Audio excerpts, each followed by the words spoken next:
Hello and welcome to Massive Crit. My running with Vet Guard video is the most viewed so far, even though it's not really that great, but just like Boris Johnson, it's time to take a bad idea and double down on it. It's time to make one for the Blooded. This should be easy enough. I mean, the Blooded are just Traitor Guard, so they should play quite similar to Traitor Guard, right? Wrong, actually. They play completely different, and despite being infused with the powers of chaos, they are considered to be one of the weaker factions. Don't get me wrong though, Giga Chad Chris Baki has done very well with them. He's won an abundance of tournaments and even took them to the US Open Finals. I mean, even I won a 12-man tournament with them at my friendly local games store, so they can't be that bad, right? Let's take a look at them.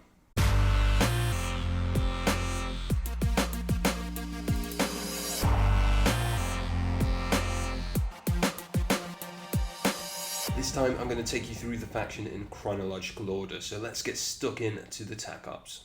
The tack-ups for the Blooded are generally scored late game because of how long it takes to accumulate Blooded tokens, but regardless, I think they are some of the strongest faction tack-ups in the game. So let's start by taking a look at faction tack-up 1, which is probably the worst one out of the three, Worthy Champion. You can reveal this tack-up in the target reveal step of any turning point, which sounds great, but because of the way you accumulate Blooded tokens, you're not going to be able to reveal this until about turn 3. Turn 2 if you're absolutely smashing the opponent apart, but that's highly unlikely. So let's have a look. If a friendly Blooded operative that is under gaze of the gods incapacitates one or more enemy operatives during the turning point and is within 6 inches of the center of the kill zone or your opponent's drop zone at the end of the turning point, you score 1 VP. If you achieve the first condition in any subsequent turning points, you score 1 VP. I'm going to give this tack up a 6 out of 10, and here's why. Firstly, because the operative needs to be under gaze of the gods and able to score, which admittedly isn't too difficult, but something only achievable late game. Secondly, the operative needs to get the kill in combat, which again isn't too difficult. It's going to be on reduced wounds after that, and it needs to survive until the end of the turning point and able to score. So thirdly, it's not great because all your opponent needs to do to deny you the point is to shoot that operative and kill him before the turning point ends. You can be quite savvy and save the activation until the end of the turning point, but then the operative, your opponent might kill the Gaze of the Gods operative. So it just gets a little tricky. It's easy for the opponent to deny you a point. The second faction tack-up is Malign Command. You can reveal this tack-up in the target reveal step of any turning point. Again, I think you're going to be revealing this late game. It reads, at the end of any turning point, if friendly Blooded operatives control half or more of the objective markers, and each of those objective markers is controlled by one or more friendly Blooded operatives that have a Blooded token, you score 1 VP. If you achieve the first condition in any subsequent turning point, you score 1 VP. I'm giving this taco 8 out of 10.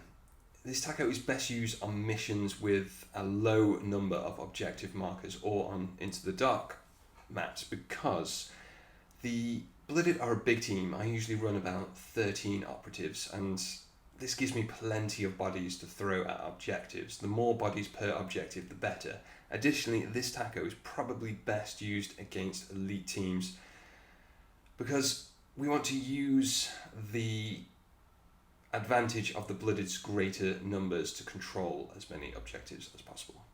The final tack-up is tack-up 3, Bloodbath. Reveal this tack-up at the end of the battle, so it's a nice one to keep up your sleeve.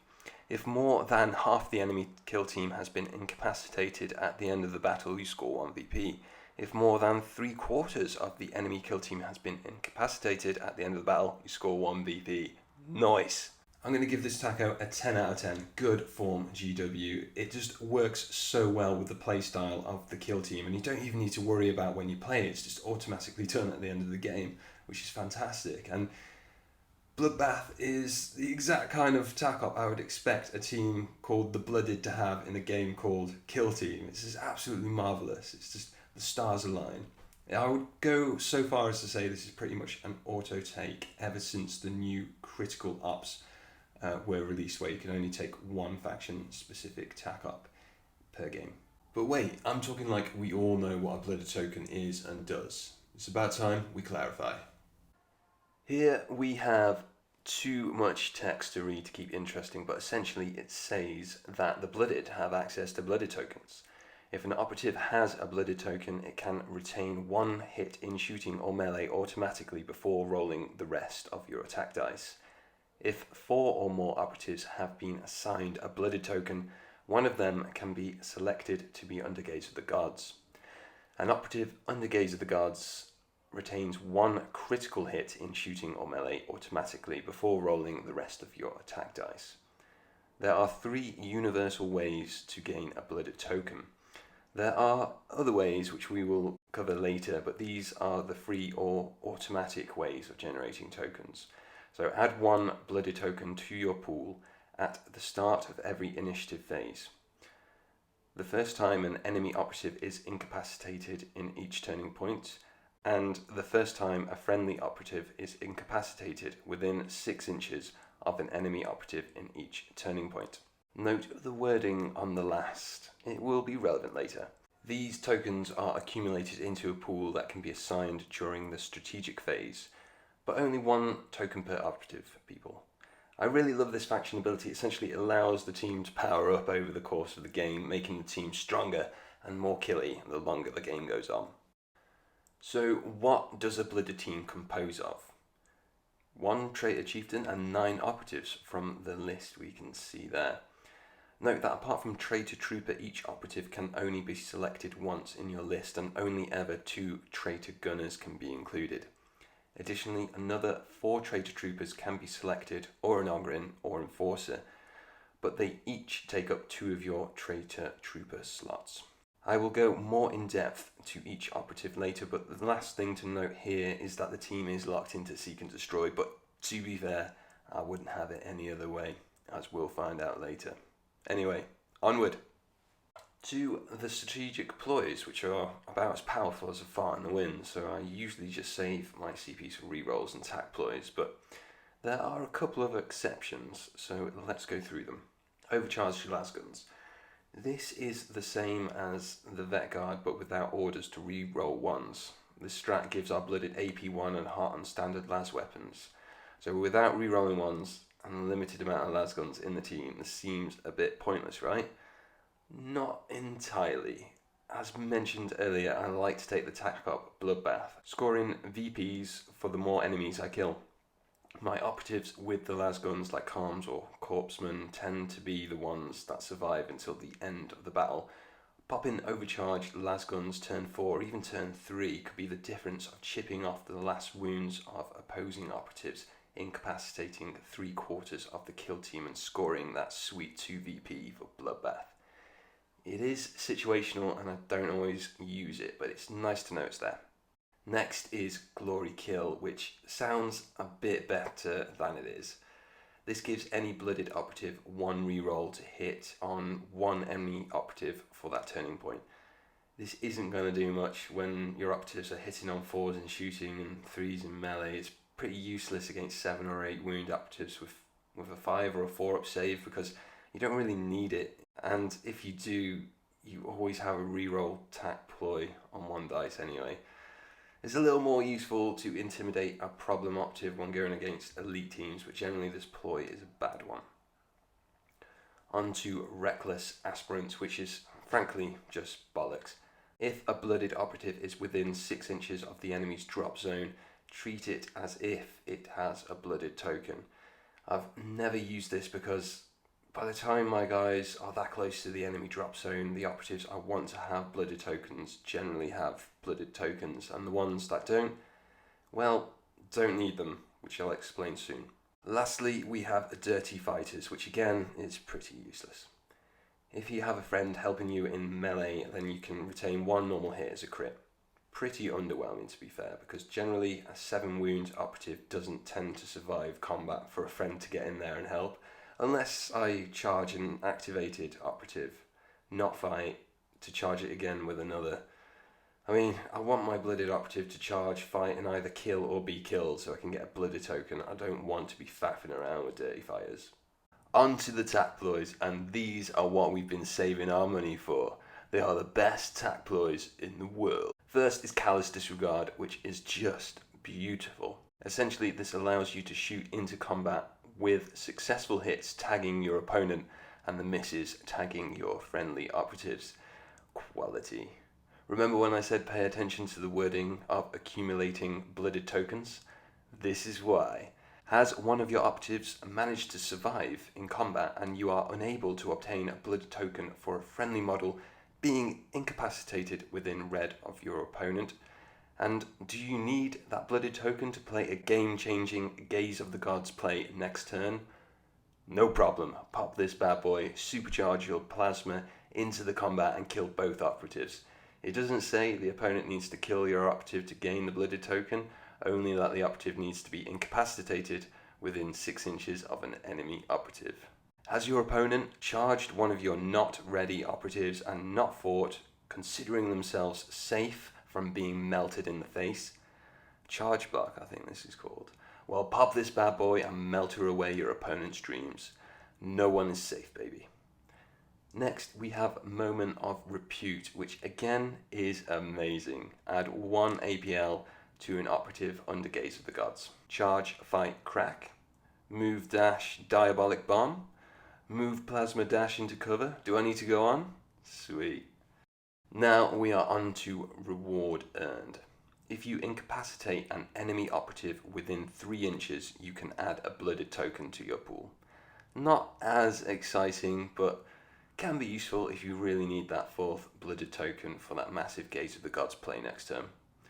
Lastly, we have Dark Favor, which again is another beauty. Essentially, if your opponent tries to shoot an operative with a blooded token and there is another blooded operative within 2 inches without a blooded token, your opponent must shoot the operative without a blooded token. Just incredible.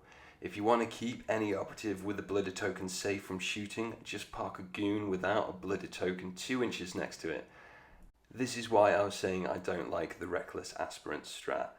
It's quality on Into the Dark 2. Has your opponent got a room locked down by an operative on guard? Send in a standard trooper to first tempt the shot from your opponent. If your opponent doesn't take the shot, you can just pop Dark Favor and be safe to send a big fat diabolic bomb straight into the room nice and easy. Though this ploy may not perform as admirably against blast weapons, but even so, it's quality. First on the data cards is the Brimstone Grenadier, which is an auto take on Into the Dark and pretty much on open board too. He has a lasgun and a bayonet, which we don't really care about, a frag and a crack grenade, which is pretty sweet, but most importantly, a diabolic bomb. 4 attacks, hitting on 3s, which is pretty good for a guardsman, 3/3 damage, range 6 inches, blast 2 inches, indirect, limited, and splash 2. Quality. I love this thing, especially with Gaze of the Gods. A free crit on every operative in the blast radius, triggering that splash 2 every time. This thing will ruin friendships for you, and don't even get me started on Into the Dark. Adding lethal 5 up to that stat sheet with lots of operatives clumped together, legit. He also has explosive demise as well. If you want, he blows up on a 2+ if he's in combat, or a 3+ if not in combat, dealing D3 mortal wounds to every operative within 2 inches that is visible. And if you don't want him to blow up, that's fine, he doesn't have to. He's just absolutely insane, making Gaze of the Gods for that automatic crit, pop the tack ploy, Moment of Repute, and give him +1 APL. Move, dash, diabolic bomb, or diabolic bomb, charge, fight, explode, if you can. The Brimstone Grenadier is quality. Next up is the Butcher, which is another auto take. Apart from the Ogrin, this guy is the heaviest melee hitter in the team. Plus, for some reason, he has an extra wound. He is armed with a power weapon and cleaver, which is 4 attacks hitting on 3s, 4/6 damage with lethal 5+, and blood offering, which essentially means the first time he hits with a crit, you get to retain a blooded token, which is never bad. But he also has Unholy Sustenance. So if he kills an operative he's attacking in melee, he can regain D3 lost wounds. I really like this guy, and I like to try and keep him alive as long as possible, which admittedly isn't that long. Now we are on to the Commsman, which again is another auto take. He has a lasgun and a bayonet, which again I don't really care about because I take him for his unique actions. He has Signal, which gives a friendly operative within 6 inches an additional APL. which is pretty standard for a comms operative, but I like to use this on the Plasma Gunner early game and the Brimstone Grenadier and Chieftain mid to late game if I can, but most importantly he has Sacrilegious Actuation. I select a friendly operative within 6 inches, remove the blooded token if it has one, doesn't matter if it doesn't. I can then assign a blooded token to an operative within 6 inches. It could even be the same operative. Let me explain. I don't take this to strip operatives of blooded tokens. I use it to give blooded tokens to operatives outside of the strategic phase. For example, I get a blooded token turn 1 and assign it to my Plasma Gunner. Plasma Gunner gets a kill and generates a blooded token, which ordinarily I would have to wait until the next strategic phase to allocate. This ability allows me to do it during the turning point, so I don't have to wait for the strategic phase. I love the options this operative provides, which makes him an auto-take for me. Moving on to the Corpseman, which again is an auto-take, and again, not for his equipment, though Stim Needle is pretty fun. It's just never really worked out for me, which doesn't really stop me trying, but hey. I take him for his unique action and ability, which is Stims. What is Stims? Basically, as long as the Corpseman is within 1 inch of a friendly operative, he can heal D3 lost wounds, give Relentless to melee weapons, or a 6-up damage prevention roll or DPR roll. Each of these stims can only be administered once per operative per battle, which does include the heal, for God's sake. But he also has a special ability, which is providing he is in your list, you can give 1 free stim to an operative in the deployment step. Usually I like to give the 6-up DPR roll to the Ogryn and then Relentless to every other melee model possible. Now onto the Enforcer, which is an easy one because I never take him. He does have a Power Fist, which is pretty sweet, but only 8 wounds and a Ball Pistol. I struggle to make his ability and unique action useful, and I much prefer having extra troopers for Dark Favour plays, so yeah, I don't take him. Moving on to the Flenser, who is pretty good, but not an auto-take for me. It depends on what team I'm facing and whether or not I'm on Into the Dark. He does have Stalk, which gives him a lethal 5-up providing he is within circle of terrain, but with a 3-4 damage weapon, so not that impressive. He does have Wretched, which allows him to charge when concealed, which is nice, and to strike out a hit when he dies in melee, if he has any left, which is pretty cool, but he still only has a 3-4 damage melee weapon with no gun, so Now we are on to the Gunners, which we can only ever take 2. So this makes it nice and easy. Flamer and never take, it's awful. Take a Plasma and a Grenade Launcher against Horde teams, Plasma and Melter against Elite teams. Easy. Now for the Ogryn, which is an auto-take, of course. I love the stat line, apart from the 5-up save, which is why the Corpseman gives him the 6-up DPR in the deployment stage. Usually I wouldn't bother, but with 16 wounds we should be able to negate at least 3 using the damage prevention roll. The Ogryn is no doubt the tip of the spear and something the opponent must deal with, or else he will just wreck face. He is pretty fragile though with that 5-up save, so do your best to keep him safe until you're ready to spring the attack. Seriously, his wounds will go down fast, not just against AP weapons, but low damage large attacks like shotguns, flamers and even bolt guns. Keep him concealed behind heavy terrain until you're ready to charge, and keep him in combat for as long as you can. I like to pair him up with the Trench Sweeper to use the Dark Favour attack ploy to help keep him from getting shot up too much. We'll take a look into that soon. But apart from the Power Maul and Mutant Claw, which is 4 attacks, hitting on 3s, 5-6 damage, rending and stun. He also has Avalanche of Muscle, which deals D3 mortal wounds to 1 operative on the charge, and he also has Chem Enhanced, which allows him to ignore APL modifiers and stun. He is incredible. I don't tend to put Relentless on the Ogryn, I just keep the 6-up DPR and just send him forth into the enemy's ranks and use the Corpseman to give Relentless to all the other smaller operatives just to balance out the team a little bit. It's a bit of a trap to put relentless and the DPR roll on the Ogren, I think. Especially when you can give him a blooded token. On the negative side, he is a brute, so he can't perform mission actions of any kind, including opening doors on Into the Dark, which isn't the worst thing in the world. It could be better, but it's not the worst thing in the world. He can score points for tac ops, and I don't want to be using him for mission actions anyway. I just want him to break heads. Next, we are on to this Sharpshooter, which is not an auto take. I swap him out for the Flenser depending on the opponent, really, because let's face it, he isn't the best sniper in the game, but he's alright, he's okay. So his Sharpshooter's long las is 4 attacks hitting on 3s with 3/3 damage, silent, and mortal wounds 1. Mortal wounds 1 is, yeah, that's not so great, but he doesn't have heavy, he only has silent, so he can traipse around in silent, shooting at will. So that's something good going for him.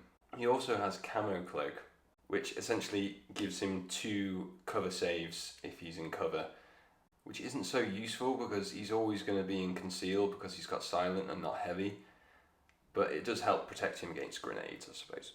Next we are on to the Thug, which is another auto take for me, and for some reason he has a 4-up save. He only has a heavy club at 4 attacks, 3+, 4/4 damage with brutal, so it's quite consistent damage but only a melee weapon. He has a unique ability called Tough, which reduces normal damage by 1 for shooting and melee attacks made against him. I wonder if he prays to Grandfather Nurgle, this guy. But this makes him a little bit more tanky than the average trooper.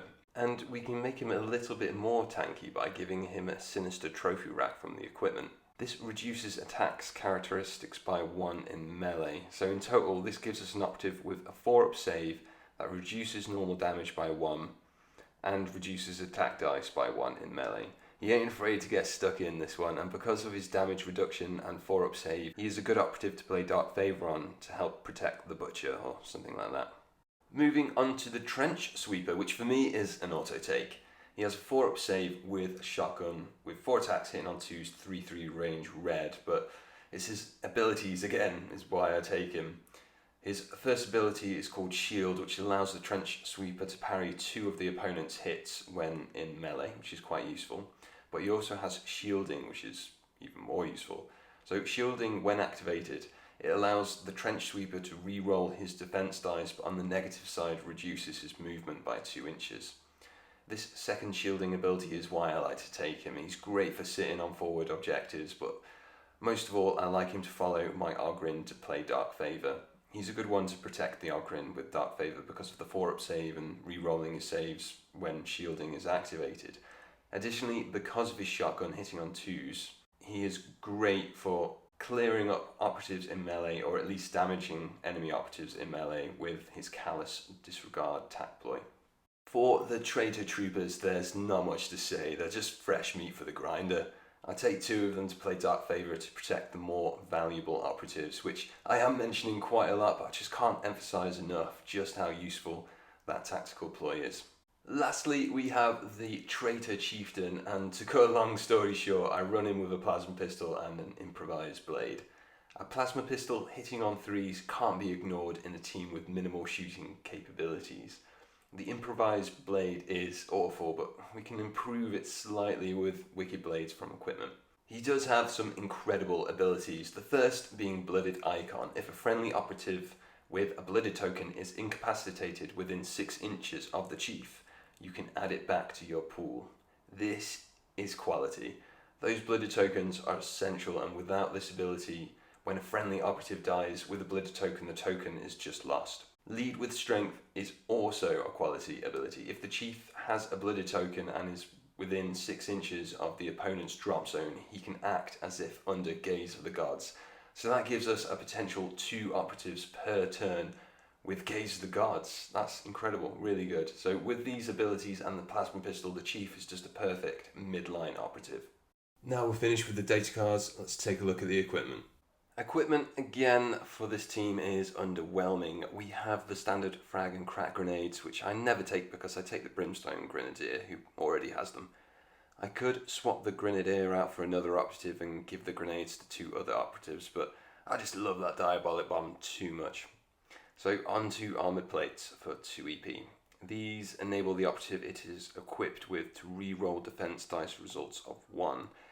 This isn't anything super fantastic, but because of the lack of better choice, I can take up to 2 of these in a game. Stick one on the chief and one on the thug to make the thug even more tanky. Next we have Chem Breather for 1 EP, which allows the operative to ignore APL modifiers and stun, but I don't tend to take these. They could be legit, but I haven't experimented with them. Next up is the Sinister Trophy for 3 EP, which reduces the opponent's attack dice by 1 in melee. Best piece of equipment on the list. I like to put this on the thug, as mentioned, to make him as tanky as possible.